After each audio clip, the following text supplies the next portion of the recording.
Bonjour, bonjour les enfants et les élèves de T3. Et aujourd'hui, nous allons faire une deuxième partie de la leçon sur les capteurs. Bon, nous prenons encore les autres parties. Aujourd'hui, c'est la seconde partie. Hein? OK. Partage-moi l'écran dans la leçon en direct. Et la leçon à côté, à sûr. On fait une petite patience. Capteur, seconde partie. OK. Et aujourd'hui, nous proposons un détecteur de proximité ou bien un capteur de position sans contact. Ça veut dire, au commencement, première partie, une cause capteur de position avec contact, ça veut dire qu'on a besoin d'un contact mécanique du capteur et de l'objet. Maintenant, on peut capter la présence d'un objet sans contact. Et ce capteur-là, on appelle ça un capteur de détecteur de proximité. OK? Et il y a un peu de théorie. Bon, il y a beaucoup de théorie, mais beaucoup de logique aussi. Hein? OK? Et je préfère lire et nous expliquer un par un là. Les capteurs sans contact ou de proximité détectent à distance et sans contact avec l'objet. C'est ce qu'ils vont dire là. Hein? Un contact électrique s'ouvre alors se ferme en fonction de la présence ou non présence ou du non-présence d'un objet dans la zone sensible du capteur. OK, ça veut dire si on a un objet près avec mon capteur, il y a un contact électrique pour fermer ou bien un contact électrique pour ouvrir. OK? À l'inverse des capteurs avec contact, les capteurs de proximité sont des détecteurs statiques. Ça veut dire, on une pièce mobile. C'est un contact qui est ouvert, fermé, c'est un contact électronique, ça. Hein? Il est à l'intérieur, il n'y a aucune mobilité. OK? Donc, il y en a plus longévité.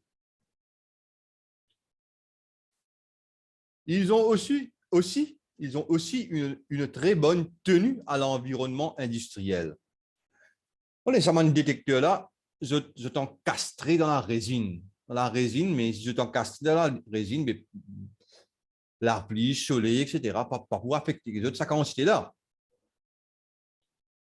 Le choix d'un détecteur de proximité dépend de la nature du matériau constituant de l'objet à détecter. Bon, ça objet-là, il y a un objet métal, il y a un liquide, il y a un plastique, etc. Nous choisir nos détecteurs de proximité dépend de l'eau-là, de la distance de l'objet à détecter, des dimensions de l'emplacement disponible pour implanter le détecteur. Bien la place où il y a une place, mais comment nous pouvons détecter? OK? C'est là. Peu importe la nature du détecteur de proximité.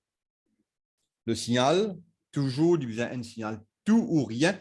Et parfois, on a un détecteur de proximité qui donne nous un signal par rapport à la distance. Ça veut dire ici, fait comme on a une distance comme ça. Bon, proximité, ça veut dire il est très petit. Ça, hein? Là, on peut donner une distance exagérée. Une distance comme ça, nous avons pas servir de détecteur de proximité. Nous avons servi l'autre type de technologie. Mais une distance comme ça, une petite distance de quelques centimètres à des millimètres, nous servit un détecteur de proximité. C'est nous-mêmes proximité, hein, très près. OK? Et par rapport à la distance, nous avons un type de détecteur de proximité, si je peux trouver là, qui, de moi, une certaine valeur de courant par rapport à la distance. OK? Et moi, besoin ouvert un tableau comme ça, il est facile pour manipuler l'information là. Il peut ouvrir là. OK, nous continuons toujours. Bon, son nature peut être magnétique, inductive, nous show desktop, inductive, capacitive et photoélectrique. Bon, photoélectrique, il n'est pas vraiment un détecteur de proximité. Hein? Il est plus souvent une longue distance. Magnétique, bon, je donne un exemple qui est très, très simple. Inductive, en partie magnétique. Capacitive, il faut un objet non métallique. Magnétique, inductive, pour un objet métallique. photoélectrique pour un objet réfléchissant, etc. Ok, nous regardons ça après. Mais aujourd'hui, nous regardons des types. Ça, deux types là, c'est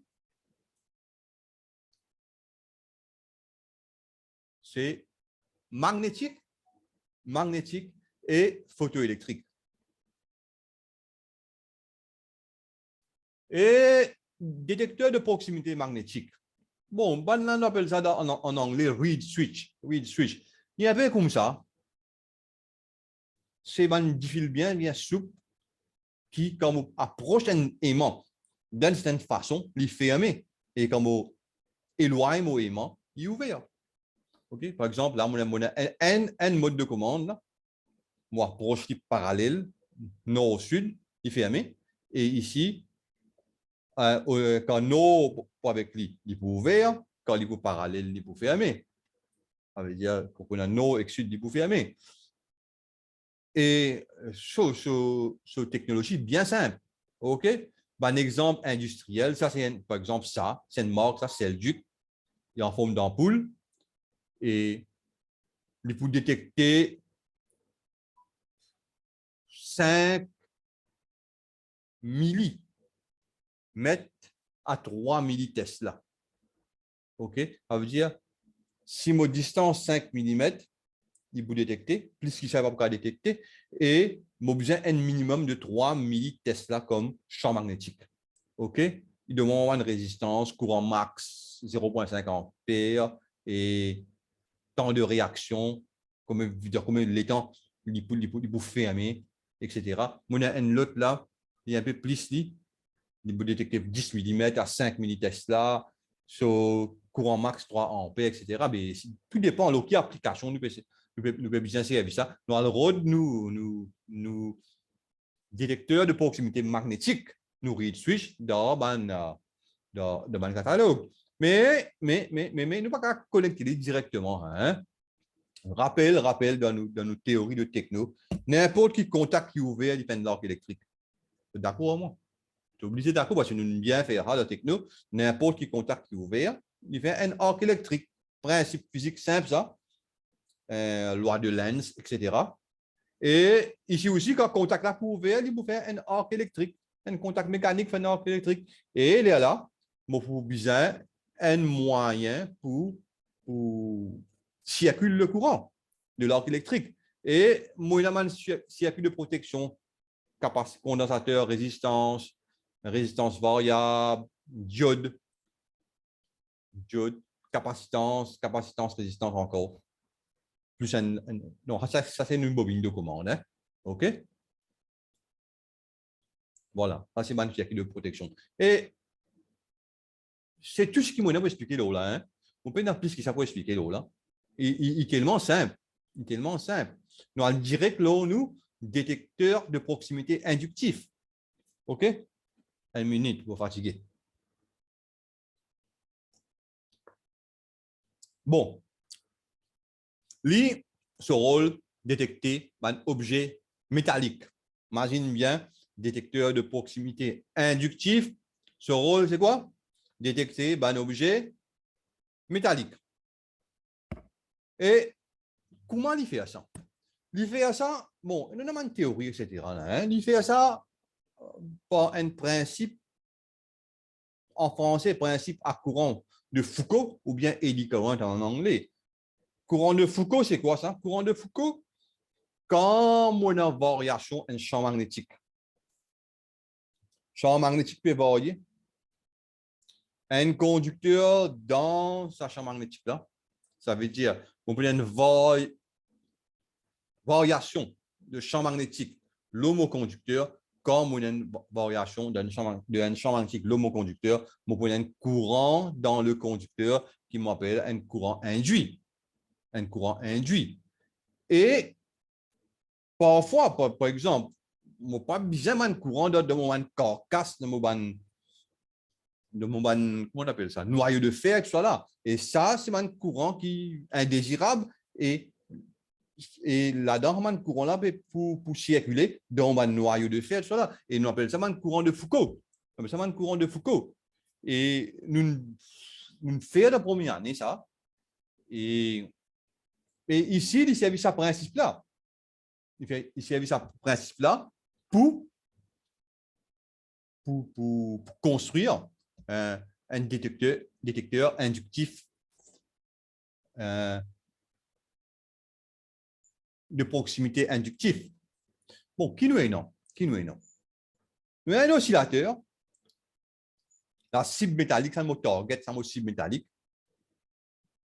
Nous avons un oscillateur là qui a un courant alternatif dans une bobine. OK? Et parce que moi, j'ai un oscillateur, OK, qui a un courant ici. Ça veut dire, si on a une bobine là, il y a un champ magnétique qui peut varier. OK? À ce là, ça, target là, c'est du magnétique. Quand il vient dans. Comment on appelle ça là? Dans l'environnement. Dans le voisinage, sorry, je me le mot. Dans le voisinage de ce champ magnétique là, qui peut arriver? Champ magnétique peut varier. Mais pour une partie, sa variation là, pour créer un courant de Foucault. Le courant de Foucault, quand il peut créer une variation, un courant de Foucault peut circuler dans mon target. Mais en fait, qui peut arriver là? C'est ça, tout le système peut provide, peut donner l'énergie à ce target là. Quand il peut donner l'énergie à ce target là, ça veut dire, ça oscillateur là, et un ampli là, ampli peut trouver, mais qui peut arriver? Mon champ magnétique peut diminuer plus, et, ou bien une diminuer. Ça veut dire sa variation d'amplitude là, il peut refléter l'oscillateur là. Comme ça, mon un amplificateur là, correct là? Et amplificateur, il faut le comprendre qu'il y a une petit chose peut descendre. Quand il descend, il commute un relais, un output. Ça veut dire qu'il fait un circuit fermé ou ouvert. C'est ça ce principe. Nous ne pouvons pas le rendre dans le détail, mais ce principe, c'est ça. Moyen oscillateur, moyen amplificateur, moyen détecteur. Détecteur de sa sortie ampli là. S'il peut diminuer, il commute des affaires. Bien, ça target là, il arrive trop près, il peut prendre, il peut avoir trop beaucoup d'influence, le champ magnétique là. Moi, j'espère que je ne comprends. Mais pas besoin de comprendre plus que ça aussi. Hein. Il est aussi simple que ça. Et là-dedans, on a des affaires. Un circuit électronique, ça. On a des affaires, toujours, vous inquiétez. Courant résiduel et tension de déchets. Qui était ça? Comme on récit dessine sur un dessin, hein? C'est pas trop facile. Et ça, c'est mon capteur. Mon capteur de fils, hein, de 10 fils peut sortir. Ça veut dire, normalement, si moi je mets mon alimentation là, correct là, quand on prend un métal, ben venir pour fermer, pour retourner vers la charge, ça veut dire la charge là, c'est mon bobine est là pour contrôler un relais, etc. La charge, toujours, soit il y a une bobine de relais auxiliaire ou bien il y a une entrée de 2 watts. Mais voilà, mais là, seulement là, mon pain n'en a rien. Mon pain n'en a rien, il est vide là. Quand ça a été. Là, il pain n'en a rien là. Zéro présence. Eh bien, logiquement, mon circuit bien ouvert. Mais seulement un circuit électronique, ça, si mon alimente, parce qu'il y a besoin d'alimentation, il y a un circuit électronique. Mais mon un courant qui est pour consommer. Ça, courant là, on fait courant de déchets. Non, courant résiduel, sorry, hein, courant résiduel. Ça veut dire qu'il y a un courant qui alimente mon circuit électronique en absence ou en présence d'un objet extérieur, externe, objet métallique. OK? D'un objet à détecter. Et lila, tout le temps lila. OK. Voilà. Le courant résiduel correspond au courant traversant le détecteur à l'état bloqué. La charge peut être l'entrée d'une automate ou une bobine de commande. Ça nous connaît ça bien. Correct là? Ça charge là, c'est ça, c'est l'entrée. Qui nous pourra faire ça? Nous obliger à contrôler un circuit de commande. Comment nous contrôler ça? Soit il y a un relais de commande, soit il y a une entrée automate. OK? Et tension de déchet qui était là, ça veut dire quand il fermé, ça veut dire présence. Là, si j'ai normalement ouvert la moyenne de présence d'un objet, là, il est fermé. Mais quand il est fermé, normalement, il fait une court-circuit. Un court-circuit peut une tension. Mais dans ce cas-là, moyenne de tension, parce qu'il fait. Et on appelle ça tension de déchet. Il y a un circuit électronique là. Et tension de déchet. Et alors, tension aux bornes du détecteur à l'état passant. Cette valeur est mesurée pour le courant nominal du détecteur. OK. Ça veut dire, quand on met full objet là, ça veut dire qu'on a un courant nominal et mon de sa valeur de tension de déchet là. OK. Si moi ouvert un mot internet, moi un capteur inductif, donc vous trouvez de ces caractéristiques, il oublie de dire de nous IEA et UD. OK. Et quand on veut choisir un détecteur de proximité technique de fil, il est important de vérifier des appels-là, IEA et UD. Et ce qui, les papiers influence, on va l'entrer. Un exemple. On va pas dessiner un dessin, parce que on peut pas un dessin, mais le son là, il reste pareil, hein, par rapport à un document que j'étais. Non. Nous avons un donné là, soit détecteur de proximité inductif de fil alimentation non polarisée. Ça veut dire, mon alimentation, peu importe mon mettre positif ou négatif là-haut, de fil là, il vous pareil.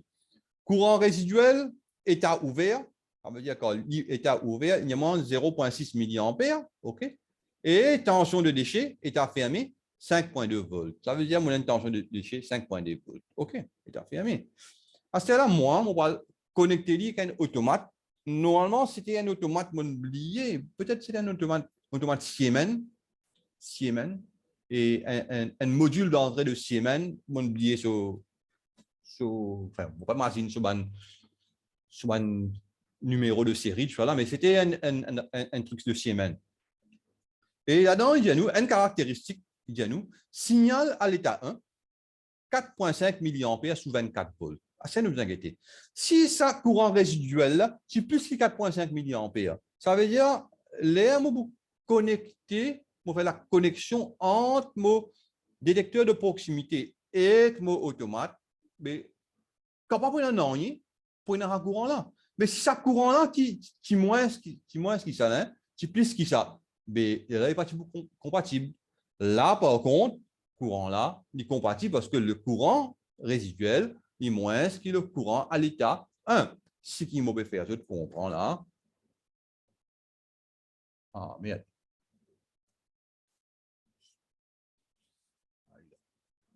Voilà. Moi, mon positif, moi, mon négatif. Pour me dire qu'il peut travailler la logique positive, ça veut dire là, les poils dans mon détecteur de proximité, le symbole un peu comme ça, deux fils positifs, négatifs là, sorti, négatif sorti, là. Correct? Et apparemment, il y a un appel qui peut fermer à l'intérieur là, etc. Il vient de l'entrée N là. Mais ça, l'entrée N là, il prend valeur 1 à 4,5 mA.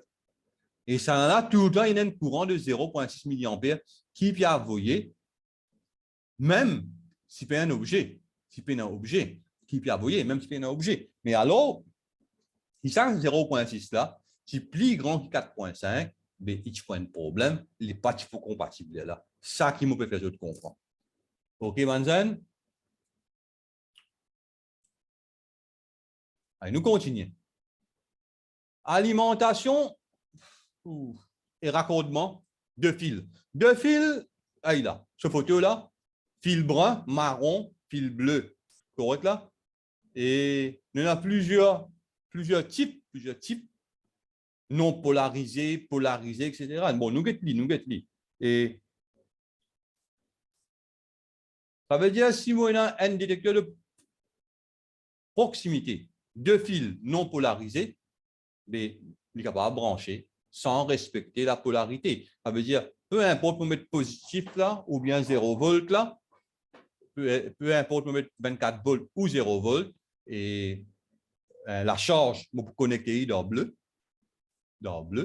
et mon positif, je peux connecter dans brun. Ça veut dire, si nous regardons bien là, bon, le seul endroit est long, comment dire, vous trouvez l'origine, hein? Un petit patience. On va sous le zot.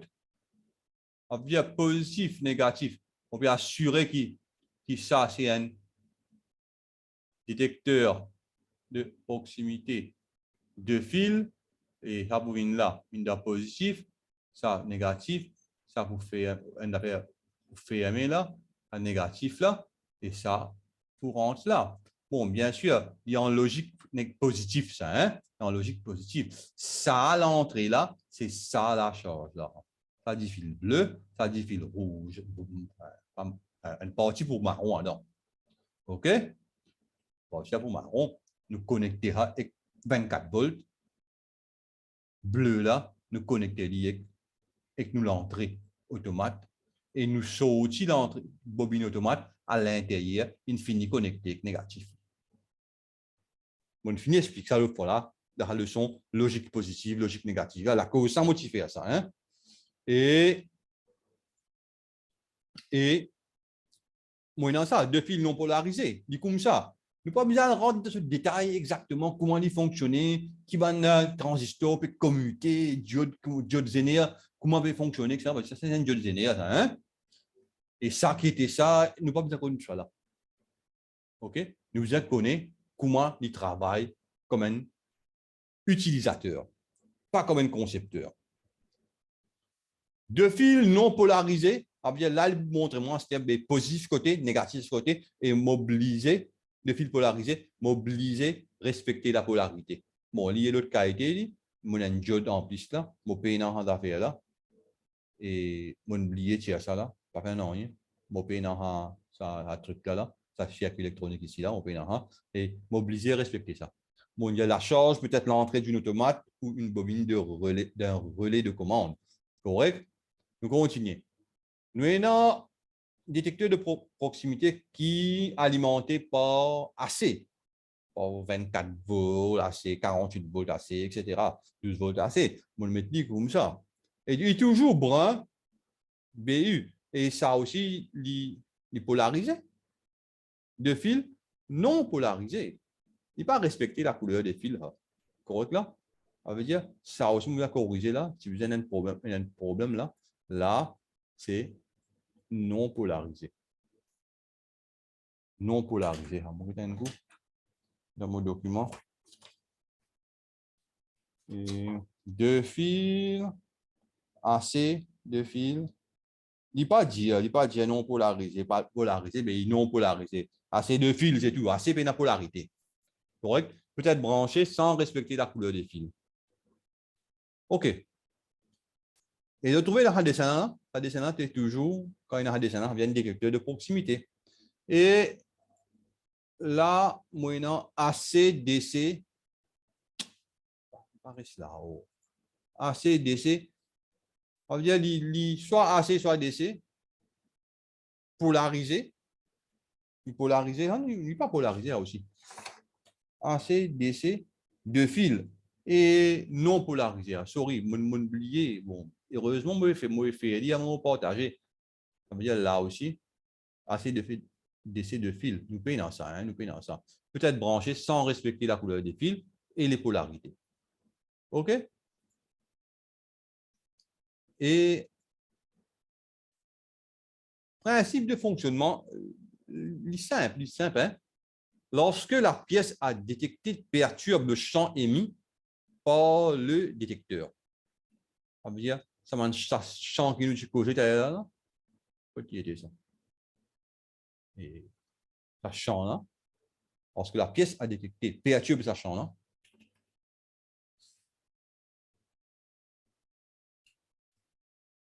Qui est arrivé?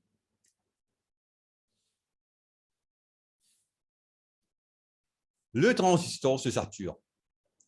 Ça veut dire soit transistor pour on, ça veut dire ça vous vient un coup circuit, soit l'autre là, un thyristor pour amorcer, un thyristor, hein, pas une diode, ça vous bien.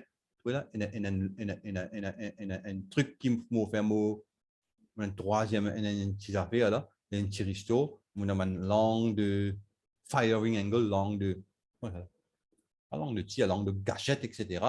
Et quand ça truc là, comme ça, là, influence du champ magnétique là, il vous faire de sorte que quand il vient près, ça vous vient un court-circuit. Un court-circuit. Et là, pour le même truc qui peut faire, qui le courant passe là à travers un court-circuit pour retourner là, etc. Ça, c'est le principe.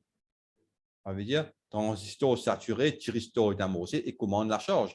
Raccordement de l'automate, technique de fil, simple. Il faut comme ça, positif, négatif. Bon, bien sûr. Et non, à l'intérieur, moi, tu préfères mettre qui a été détecteur de proximité. Est-ce qu'il est normalement ouvert ou bien normalement fermé? Moi, je vais continuer à mettre une affaire comme ça. On va mettre lui. Mais il est possible de mettre des dessins. OK? Et bien sûr, ici, nous pouvons raccorder et dans une logique positive, et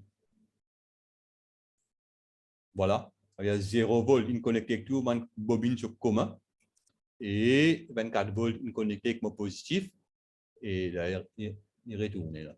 Et mon laisse une couleur là, marron et bleu, puis une facile, parce que mon n'est pas bien imprimé. Si je t'imprime en couleur, il faut mieux. Au contraire. Technique 3 fils. Bon, technique 3 fils, il y a une autre qualité, et il y a deux types, type PNP et type NPN. Type NPN, il fait pour travailler avec un automate de logique négative. Type PNP, il fait pour travailler avec un automate de logique positive. Et là, si vous voyez bien, il est facile pour rappeler, hein? Positive. P. Et nous avons trois, voilà, moi il était, elle dit comme ça là, nous avons 3 fils, brun, bleu, noir. Je ne dis black. Je ne peux pas l'appeler noir, mais black, en anglais, ça veut dire noir. Hein? Et moyennant mon dessin là, type PNP, nous choisir si la logique d'entrée de l'automate est positive. Brun, black. Bon, brun et bleu, ça, il fait pour connecter l'automate sur l'automate là-haut. Bon, l'automate, c'est ça. Marron et bleu, brun et bleu, il fait pour connecter automate sur 24 volts ou bien sur 0 volts. Dans 23 fils. Pas dans 2 fils, hein? Dans 23 fils, brun et bleu, ça, et ça a été sur desktop, sur rien. À bien nous dire, hein?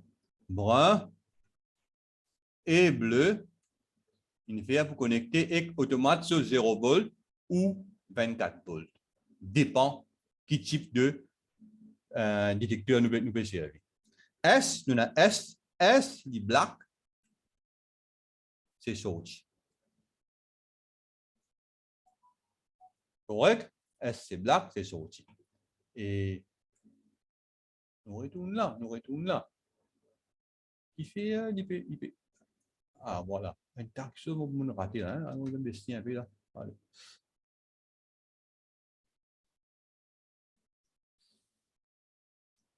Voilà.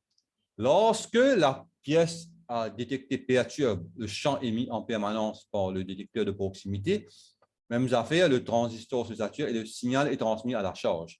Nous ne allons pas prendre dans les détails là, qui est généralement l'entrée de l'automate programmable ou bobine de relais. Nous ne rédigeons même affaires, pour ne pas oublier que ça, c'est l'entrée d'automate, ça.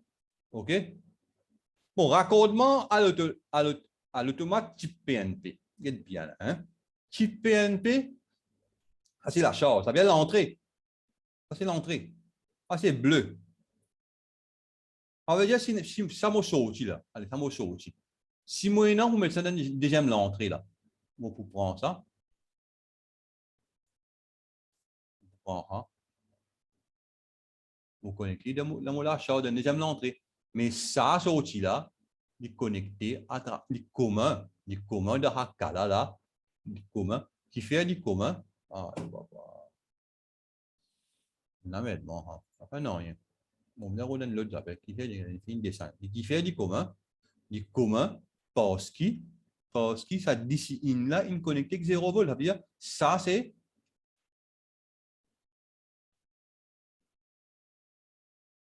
DC in.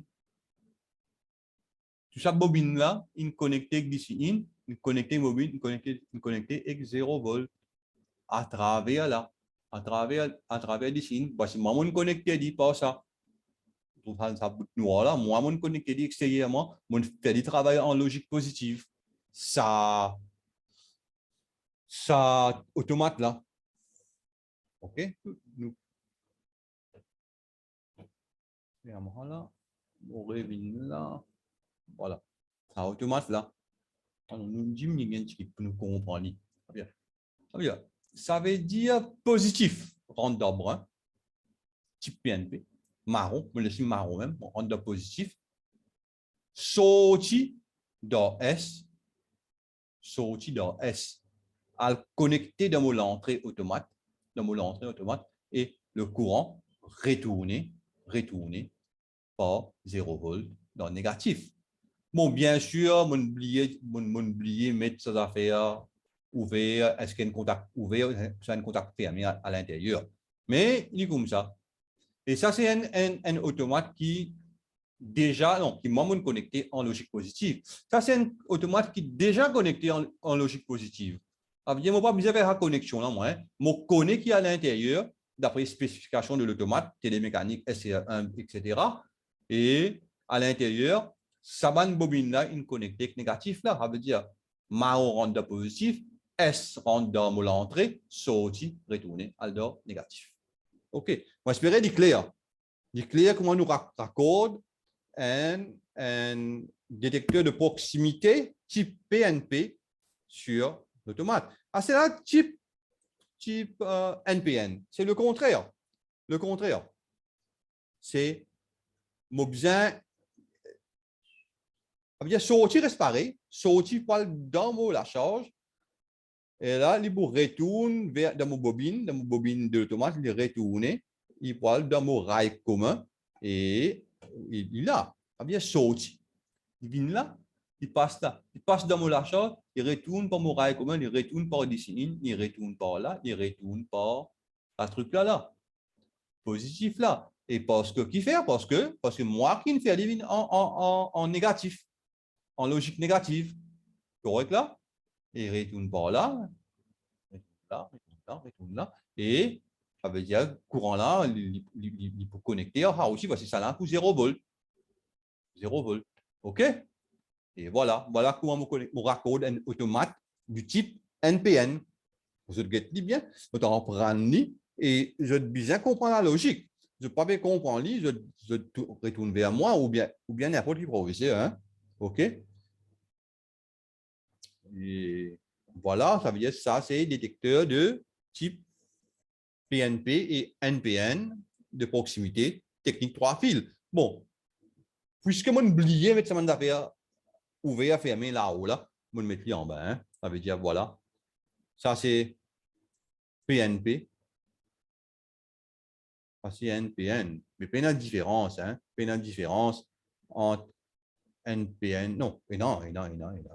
Vous me faites rire. Ça veut dire, nous, PNP normalement ouvert, il a. Ça veut dire, mon capteur ou bien mon connexion ou bien mon switch là, mon interrupteur de position ici là, ça qui vous ferme quand l'objet métallique pour approche le détecteur, ça n'a de cas là, ça qui vous ouvert quand l'objet métallique pour approche le détecteur. Par contre ici, le contact normalement ouvert il est en bas dans NPN. Le contact normalement ouvert, normalement fermé, il est en bas. Ça veut dire là, le contact normalement ouvert ou fermé, il est en bas. Là, hein? Correct? Ça qui peut arriver là. Ça veut dire le contact peut ouvert et fermé ici. OK?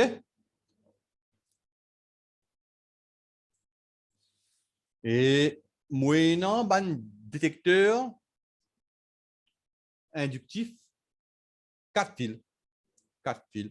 Et là, quatrième fil, là, il est pareil comme 3 fils. Simplement, il y a un contact en plus. Et la fois, il y a 2 contacts normalement ouverts. Hein. Bon, par contre, pour une application, pour cette application, là, dans ce cas-là, il y a un contact normalement ouvert et un contact normalement fermé.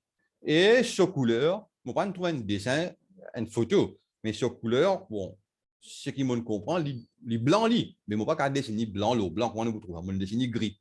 Ça veut dire white, sorti black, ça aussi un sortième, ça, white. Et ça, c'est un type PNP parce que la charge entre S et bleu ici, la charge entre S. Ça veut dire, quand on a un objet bévini positif, il ferme ça, il passe là-dedans, il passe de la charge, il retourne là. OK? Aussi simple que ça. Aussi simple que ça.